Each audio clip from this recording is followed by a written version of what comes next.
Shalom saudara yang dikasihi Tuhan Yesus Kristus. Selamat pagi, salam sejahtera untuk kita semuanya.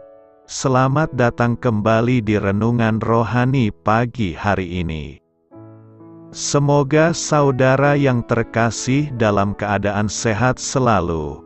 Kiranya damai dan sukacita Roh Kudus melimpah di dalam hati dan kehidupan saudara semua. Sebelum kita mendengarkan renungan firman Tuhan, marilah sama-sama kita berdoa. Bapa kami di dalam kerajaan sorga, Bapa yang kami muliakan di dalam nama Tuhan Yesus Kristus, kami mengucap syukur Bapa.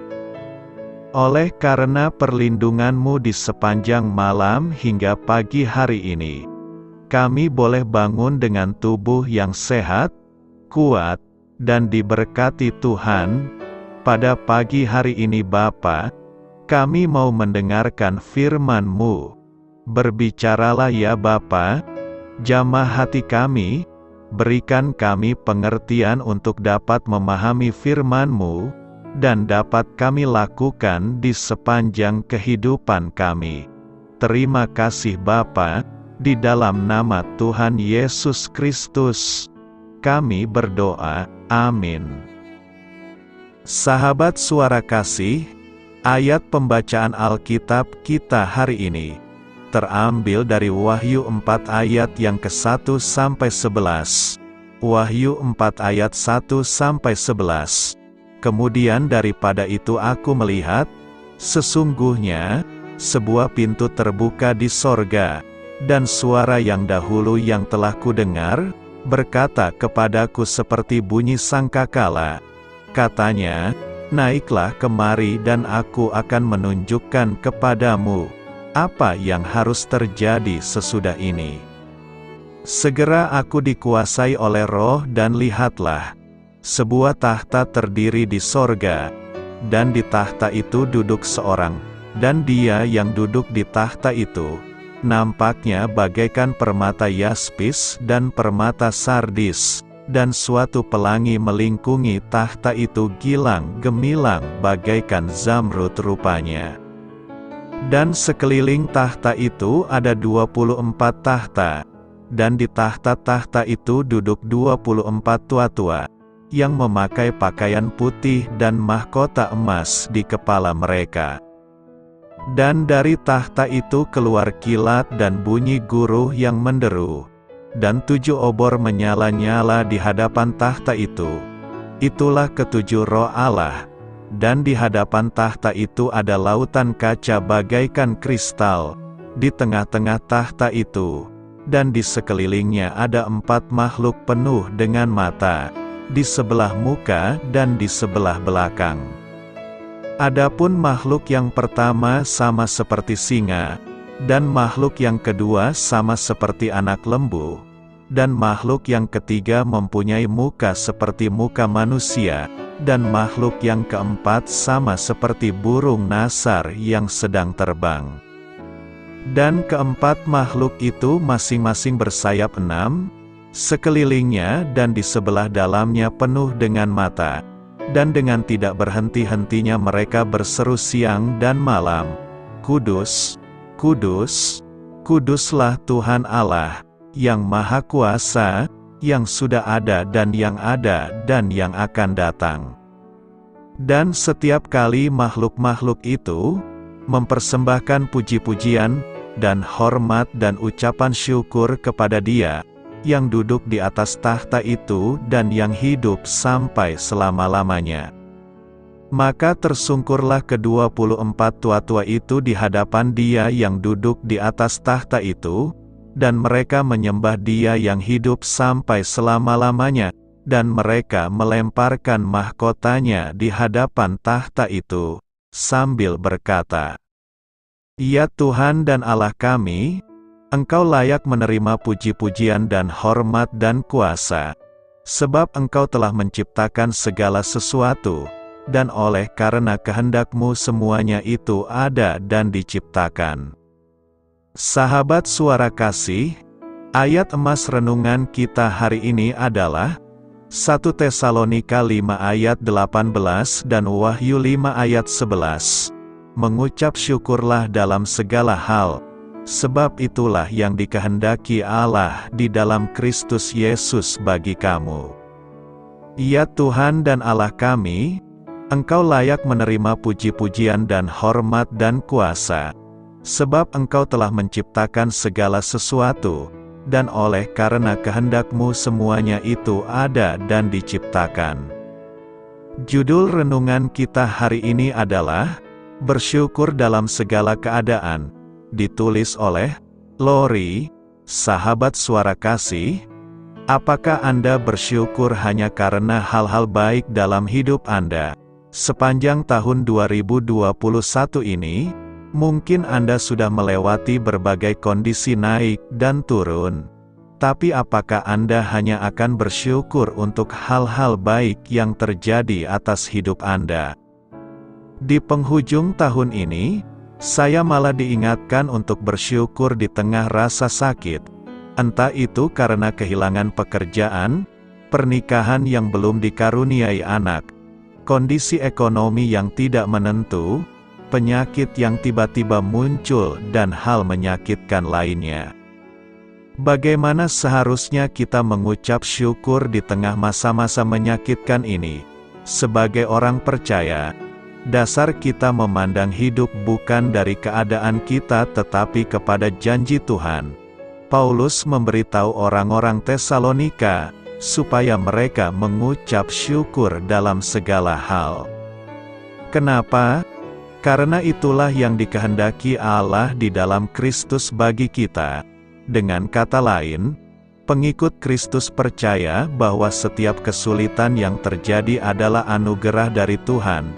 Diizinkan terjadi supaya kita bertumbuh dalam pengenalan akan Dia, supaya kita kembali dimurnikan dan tidak bercela oleh karena dosa, dan supaya kita semakin intim dengan Bapa Surgawi.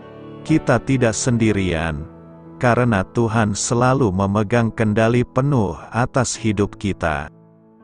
Walaupun hidup ini tampak sulit, tapi semua keadaan itu ada di bawah kedaulatan Tuhan. Kenapa bersyukur itu penting? Karena sebagai manusia, mudah bagi kita untuk terjebak di dalam nafsu akan kenikmatan dunia, entah keinginan akan rumah yang lebih besar, mobil yang lebih bagus, pakaian yang lebih keren, gadget terbaru, dan sebagainya. Sampai akhirnya mata saya dicelikkan ketika menyaksikan anak-anak jalanan yang tidur di kolong jembatan, masyarakat miskin yang bahkan untuk makan pun mereka harus berjuang. Bahkan ada banyak orang-orang yang hidupnya kurang baik, malah bisa bersuka cita di tengah keadaan tersebut. Sahabat Suara Kasih, mungkin di rumah, anak-anak Anda masih bisa tidur dengan perut kenyang. Mereka punya rumah sebagai tempat berteduh. Mereka punya kedua orang tua yang lengkap. Mereka bisa naik mobil bagus. Bahkan masa depan mereka jelas. Sementara di belahan daerah atau negara lain, ada banyak anak yang tidak memiliki kenyamanan demikian. Marilah kita renungkan, apakah Anda masih mengeluh tentang pekerjaan Anda, bersikeras menuntut ketidakadilan yang dilakukan orang lain terhadap Anda, daripada fokus kepada keadaan? Mengucap syukurlah dalam segala keadaan, baik saat suka maupun duka, saat sakit ataupun senang. Amin. Tuhan Yesus memberkati. Sahabat Suara Kasih, demikianlah renungan firman Tuhan pada pagi hari ini. Semoga menjadi berkat bagi hidup kita, dan sebelum kita memulai segala aktivitas kita di pagi hari ini, marilah kita berdoa. Bapa kami yang di sorga, Bapa di dalam nama Tuhan Yesus Kristus, terima kasih Bapa, karena Engkau sudah menjadi Allah bagi kami. Kami juga bersyukur Bapa, untuk pertolongan-Mu, penyertaan-Mu, dan atas berkat-Mu di dalam kehidupan kami. Kami berbahagia dan bersyukur Bapa, untuk kebaikan-Mu di pagi hari ini. Tak berkesudahan kasih setia-Mu, tak habis-habisnya rahmat-Mu. Selalu baru setiap pagi, besar kesetiaan-Mu di dalam hidup kami. Terima kasih untuk firman-Mu. Pada pagi hari ini ya Bapa, kami mau belajar dan terus belajar tentang firman-Mu. Firman-Mu yang menguatkan dan meneguhkan iman percaya kami. Firman-Mu yang mengubahkan kehidupan kami. Kami mau berjalan bersama dengan Engkau, di sepanjang kehidupan kami Bapa, agar kami tidak tersesat di dalam dunia ini. Terima kasih Bapa, buat kesempatan dan nafas kehidupan yang masih Engkau berikan. Kami mau memakai kehidupan kami, untuk hormat dan kemuliaan nama-Mu. Segala pergumulan dan masalah hidup kami serahkan di dalam tangan-Mu. Engkau yang akan menyelesaikannya bagi hidup kami. Kami hanya berharap kepada-Mu, Bapa. Hamba berdoa untuk saudara-saudara kami, yang sudah mendengarkan renungan firman-Mu pada pagi hari ini, yang saat ini sedang mengalami sakit penyakit, pergumulan, masalah, kebutuhan ekonomi. Kiranya Engkau yang jamah, sembuhkan dan pulihkan. Berkati juga perekonomian mereka, serta berikan jalan keluar di setiap pergumulan masalah yang mereka sedang hadapi. Dan ajarlah kami Bapa, untuk selalu berharap dan percaya sepenuhnya kepada Tuhan Yesus. Kiranya Engkau yang terus memberkati kehidupan kami, keluarga kami, dan sanak saudara kami. Daerah tempat tinggal kami, bangsa dan negara kami, pemerintah-pemerintah kami, biarlah semuanya dalam perlindungan-Mu Bapa, dan jadilah sesuai dengan kehendak-Mu yang terbaik, di dalam kehidupan kami. Dan pada pagi hari ini ya Bapa, kami mau berterima kasih, buat perlindungan-Mu di sepanjang malam yang telah kami lewati. Pagi hari ini, kami akan memulai aktivitas kami sebagaimana mestinya.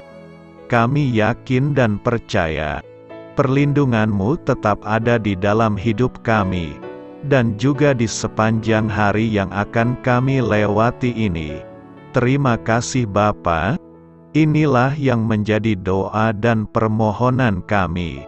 Dalam nama Tuhan Yesus Kristus, kami berdoa, amin.